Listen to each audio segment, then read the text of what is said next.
السلام علیکم، کیا حال ہے؟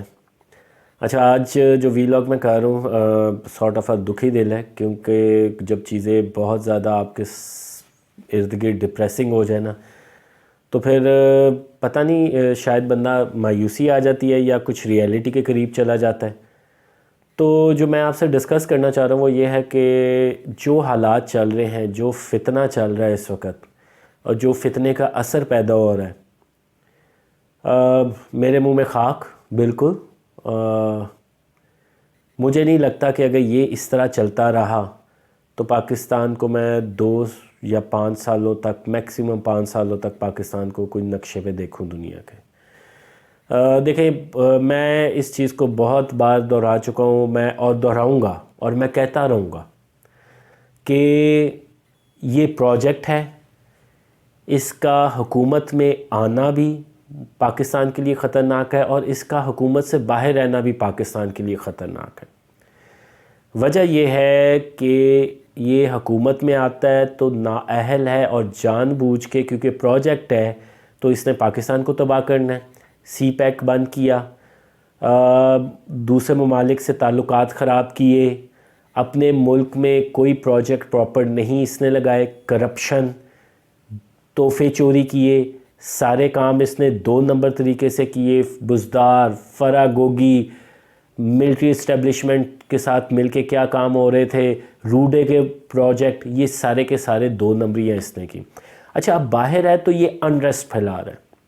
اس نے 2014 سے جو ڈرامے بازی شروع کی تھی، اس میں بھی یہی تھا کہ چائنا کے صدر کا اس نے جو دورہ ہونے لگا تھا، اس نے احتجاج کیا اور وہ دورہ منسوخ ہو گیا، جس میں ظاہر سی بات ہے جب کوئی پاکستان میں آئے گا تو پروجیکٹس آپ ہوتے ہیں، سائن ہوتے ہیں نئے پروجیکٹس، اور اس کی وجہ سے وہ کینسل ہوا۔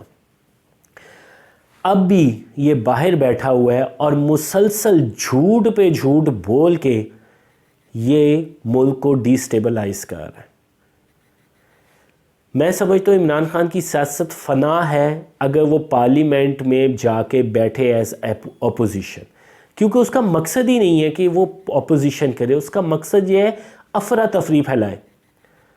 جو پارٹی میڈیا کے اسکرین شاٹ لے کے بتائے کہ ہمارے ساتھ دھاندلی ہوئی ہے، اس سے بڑا انتشاری اور فتنے والی پارٹی کیا ہوگی؟ اور میڈیا فلی سپورٹ کر رہا ہے، میڈیا کہہ رہا ہے ہاں ہاں ہاں، آپ فارم، دوسروں کو کہہ رہے ہیں آپ فارم 45 لیں، آپ الیکشن کمیشن میں جائیں، اور جو وہ فارم 45 دکھا رہے ہیں وہ تو جعلی ہیں، وہ 2 نمبر فارم 45 ہے، وہ پلان سی کے مطابق فارم 45 ہے۔ تو یہ پاکستان کے لیے بہت زیادہ خطرناک ہے، ڈونٹ ٹیک اٹ لائٹلی۔ جو لوگ پاور میں بیٹھے ہیں، جو لوگ اثر و رسوخ رکھتے ہیں، وہ اس کے خلاف بولیں، اس فتنے کو ختم ہونا چاہیے۔ میں بار بار اسٹیبلشمنٹ سے کہتا ہوں، کیونکہ اب کیسز 9 مئی کے دہشت گردی کے آپ کی عدالتوں میں ہے، اس کو ختم کریں، یہ ڈرامے بازی ختم کریں، وہ کیسز بھی ختم کریں۔ اگر ہے تو پھر فیصلہ سنائیں، اگر نہیں ہے تو پھر ریلیز کر دیں۔ اب میرے خیال میں الیکشن کے بعد جو پی ٹی آئی کو تھوڑی سی سہولت کاری ملنا شروع ہوئی ہے، وہ بھی پھر باقیوں کو بھی دے دیں، ان کے پی ٹی آئی ورکرز کو۔ فتنے کو ایکسکیوز پہ ایکسکیوز مل رہی ہے، اس کو فائدے ہو رہے ہیں، اس کو سپیس مل رہی ہے فتنہ گیری کرنے کی، اور یہاں پہ ہر کوئی مزے سے بیٹھا ہوا ہے۔ نہ نون لا والے صحیح طریقے سے بول رہے ہیں، مولانا نے اپنی گیم چلا دی ہے، سب مطلبی بنے ہوئے ہیں۔ آپ اس کو لائٹ نہ لیں، باہر آپ جتنے مرضی چلے جائیں، 2nd ڈگری آپ سٹیزن رہتے ہیں، اپنا ملک اپنا ہی ہوتا ہے۔ یہ جہالت ہے ہماری کہ ہم نے جو ہے نا اپنے ملک کی قدر نہیں کرتے۔ یہ جو سارے واقعات ہو رہے ہیں نا، یہ اسی وجہ سے ہو رہے ہیں کہ آپ نے ہر جگہ پہ اپنے 2 نمبر بندے لگائے ہوتے ہیں، اور یہ سوچ کے لگائے ہوتے ہیں کہ شاید یہ ہمیں فائدہ دے دیں گے۔ وہ 2 نمبر بندے نا آپ کو تب فائدہ ایکچولی دیتے ہیں، ماں سوائے فائنینشیل، نہ بعد میں دیتے ہیں جب آپ کے وعدہ معاف گواہ بن جاتے، جس طرح یہ کمشنر راول پنڈی کا کیس ہے، اور بڑے کیس ہیں، وہ پرویز الہی کا وہ بھٹی والا کیس۔ اور پی ٹی آئی کے جو پی ٹی آئی کے سے منحرف ہو چکے ہوئے. تو آپ یہ نہ سمجھیں کہ ملک اس طرح چلے گا. یہ فتنے کو ختم کرنا پڑے گا. آپ کے پاس کوئی چوائس ہے ہی نہیں. آپ یہ نہ سمجھیں کہ یہ سیاسی ڈائلاگ سے کوئی بات مانے گا. میں نے آپ کو بتایا ہے کہ اس کی سیاست کی جو تھوڑی بہت سیاست ہے نا، اس کی موت ہے اگر یہ پارلیمنٹ میں جا کے اپوزیشن پہ بیٹھ جائے. یہ 2013 کے الیکشنوں کے بعد بھی جب یہ گیا تو پارلیمنٹ میں نہیں بیٹھا ایز اے اپوزیشن. پارلیمانی نظام یہ نہیں ہے کہ حکومت ہے تو پھر ہے. اپوزیشن پارلیمانی نظام میں ایک بہت امپورٹنٹ چیز ہوتی ہے، پر وہ سمجھتا نہیں ہے نا، کیونکہ وہ کہتا ہے صرف میں ہوں. وہ دیوتا ہے. جب تک آپ یہ سوشل میڈیا، یہ پرنٹ میڈیا کا نیکسس نہیں توڑیں گے اس فتنے کے ساتھ اور اس فتنے کو ختم نہیں کریں گے، ملک بچتا ہوا مجھے نظر نہیں آ رہا. ٹو بی آنیسٹ، میں صرف آواز اس وجہ سے اٹھاتا ہوں کہ مجھے بار بار چیزیں ذہن میں آتی ہے کہ 1971 میں بھی سامنے ہی ملک لوگوں کے ٹوٹ رہا ہوگا. پاکستانی قوم کے سامنے اس کا ایک حصہ الگ ہو رہا ہوگا اور لوگ دیکھ رہے ہوں گے کہ کس کی غلطی ہے. کیا یحییٰ خان نے گل کھلائے، کیا بھٹو نے گل کھلائے؟ لیکن جو نہیں بولنے والا میں اسے قصوروار ٹھہراتا ہوں. میری آواز 10 بندے ویوز کریں، اس کو 1000 بندہ ویو کرے، 1 لاکھ ویو کرے، ڈزنٹ میٹر. میرا کام ہے اب بولنا اس کے خلاف، اس ناانصافی، اس فتنے کے خلاف بولنا. مجھے نہیں ہے کہ اس سے میری مونیٹائز ہوتی ہے کہ نہیں، مجھے بھی پتہ ہے. میری بھی داڑھی ایسی سفید نہیں ہوئی. مجھے بھی پتہ ہے آج عمران خان کے حق میں بولنا شروع کروں گا نا تو میرے بھی ویوز بڑھ جائیں گے. پر نہیں بولنا، نہیں ڈی این اے میں لکھا ہوا، میں نے لکھوایا ہوا کہ میں کسی فتنے یا 2 نمبر کے حق میں بولوں.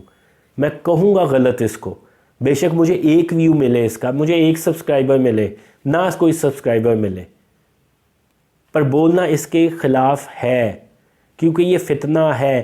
کیونکہ میں سمجھتا ہوں ملک ہے تو ہم ہیں، ورنہ ہماری کوئی اوقات نہیں ہے. ہم یہ ریلائز اس وجہ سے نہیں کرتے کیونکہ ہمیں احساس نہیں ہے اندر سے. جنہوں نے قربانیاں دی ہیں ان سے پوچھیں، جنہوں نے اپنی عزتیں گنوائی ہیں. ہم مزے سے بیٹھے ہوئے انجوائے کر رہے ہیں، ان سے پوچھیں جو وہاں سے لٹ پٹ کے آئے تھے، کیا انہوں نے تکلیفیں سہی ہیں. میں وہ سوچتا ہوں کہ کس طرح حضرت امام حسین رضی اللہ عنہ کا جو سر مبارک ہے وہ کوفے کی گلیوں میں اگر لے کے پھر رہے تھے اور کیسے مسلمان دیکھ رہے ہوں گے. یہ اپنے ذہن سے نکال دیں. یہ جو شتر مور کی طرح ڈرپوکوں کی والی علامت ہے نا کہ جی ہماری آواز سے کیا ہوگا، یہ نہیں ایسا ہوتا. ہماری آواز سے ہوتا ہے، پر آپ کو حق و سچ کی آواز کے ساتھ رہنا ہے. یہ تب ہی ہوگا جب آپ کو پتہ چلے گا فتنہ کون ہے اور صحیح بندہ کون ہے. میں صحیح بندے کی کوئی ڈیفینیشن یہاں پہ نہیں دوں گا، پر مجھے یہ پتہ ہے کہ فتنہ عمران خان ہے. اور اگر آپ نہیں اکٹھے ہوں گے تو یہ فتنہ جو ہے آپ کو کھا جائے گا. یہ سوشل میڈیا کے ذریعے آپ کو کھا جائے گا اور کھا رہا ہے. یہ ممی ڈیڈی طبقے کے پیچھے لگ کے جو کافی زیادہ تعداد، جس طرح میں نے بتایا تھا کہ ایک تو ممی ڈیڈی ہے، اس کو کوئی پرواہ نہیں ہے، ان کے پیٹ بھرے ہوئے ہیں. پاکستان خدا نہ خواستہ ٹوٹ جائے گا، انہوں نے باہر چلے جانا ہے. یہ میرے جیسے کامن، اب میرے اور آپ جیسے کامن بندے کو فرق پڑے گا جنہوں نے یہیں پہ رہنا ہے. وہ دیکھا تھا افغانستان کا کیا حال ہوا تھا جب یہ طالبان نے ٹیک اوور کیا تھا. جہازوں پہ وہ جو ہے آؤٹر سائیڈ پہ اس کی جو ٹائر وغیرہ وہاں پہ چڑھے تھے اور پتہ نہیں ہزاروں فٹ اوپر سے نیچے گرے تھے، پھر مرے تھے. یہ چیزوں کو اتنا لائٹلی نہ لیں، میں آپ سے کہہ رہا ہوں، میں ریکویسٹ کر رہا ہوں. یہ ملک ہے تو ہم ہیں، ورنہ واقعی کچھ نہیں ہے. یہ کوئی جذباتی بات نہیں، یہ ریئلسٹک بات ہے. ابھی سے کیئر کریں کیونکہ بعد میں پھر ان لوگوں میں نام آپ کا آ جائے جو کہ صرف بعد میں کہتے ہو کہ جی یہ ہمارے سامنے ہو رہا تھا، کہانیاں سناتے پھریں. اور اصل میں یہ ہے کہ آپ نے کیا آواز اٹھائی، یہ میٹر کرتا ہے. خیال رکھیں اپنا بھی اور اس ملک کا بھی. اللہ حافظ.